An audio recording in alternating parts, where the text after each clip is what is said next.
Sarah Parlé-Géna en direct du Cabaret de Jonquière pour un spectacle d'humour ce soir avec Jessica. J'ai l'occasion de m'entraîner avec toi, ça va bien? Oui, très bien toi-même. Oui, ça va super bien. Là, il y a quand même pas mal de monde, une belle ambiance. Le stress doit commencer à monter un petit peu. Oui, effectivement. J'ai le souci de plaire à ma famille, à mes amis, puis au monde de chez nous. Fait que oui, effectivement, là, je me sens un peu... un peu fébrile. Et toi, en tant que finissant de l'École nationale de l'humour, là, retourner de Montréal à Jonquière, ça doit faire assez drôle. Oui, d'ailleurs, j'ai remarqué que les gens ici ont un accent. Puis je le savais pas, j'en avais un moi-même. Là, là ma mère, elle parle. Puis ma petite sœur, qui est asiatique, qui est adoptée, elle a un gros accent de là, puis ça me fait bien rire. Ça vient de te marquer, en fait. Oui. Mais là, t'as l'air d'un gars assez drôle. Mais là, pour faire de l'humour, il faut pas être juste drôle. Qu'est-ce que ça prend, les caractéristiques d'un bon humoriste? Ben, c'est sûr qu'il y a une portion de talent. Ça prend un certain niveau de charisme, puis il faut avoir un sens du punch, du rythme, évidemment aussi des idées, parce que un punch, une blague, ça prend un contexte, ça prend une prémisse, mais c'est surtout le travail, en fait.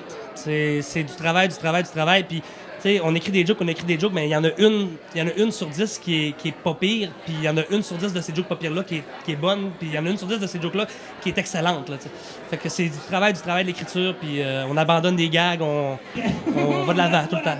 Puis, toi, la passion de l'humour, d'où est-ce que c'est parti? En fait, la première fois que je suis embarqué sur une patinoire d'improvisation, j'ai fait une joke pas très drôle de cuillère, je me souviens, j'avais 15 ans, puis les gens ont ri, puis j'ai su que je voulais faire ça de ma vie. La connexion entre le public puis l'artiste, parce que le public est là pour quelque chose, l'artiste est là pour quelque chose. Si les deux sont capables d'avoir ce qu'ils veulent, c'est une des rares situations dans la vie que tout le monde gagne. Et justement, tu parles d'improvisation. Tu as fait partie de la Ligue d'improvisation étudiante de Jonquière, la Liège. Est-ce que c'est quelque chose qui marche bien ensemble, l'impro et l'humour, probablement? C'est excessivement lié. D'ailleurs, mes années d'improvisation me servent tellement.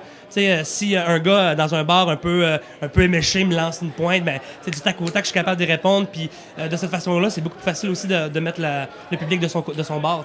C'est ça, là. En fait, c'est toute la job de l'humoriste, c'est ça, c'est de connecter avec le public. Fait que l'impro, c'est parfait parce que les gens aiment ça quand ça a l'air d'être, si ça a au moins l'air d'être spontané. T'sais. Et finalement, ce soir, le nom du spectacle, c'est La viande hachée. Ouais. On va avoir l'occasion d'avoir une viande cuite, médium ou saignante?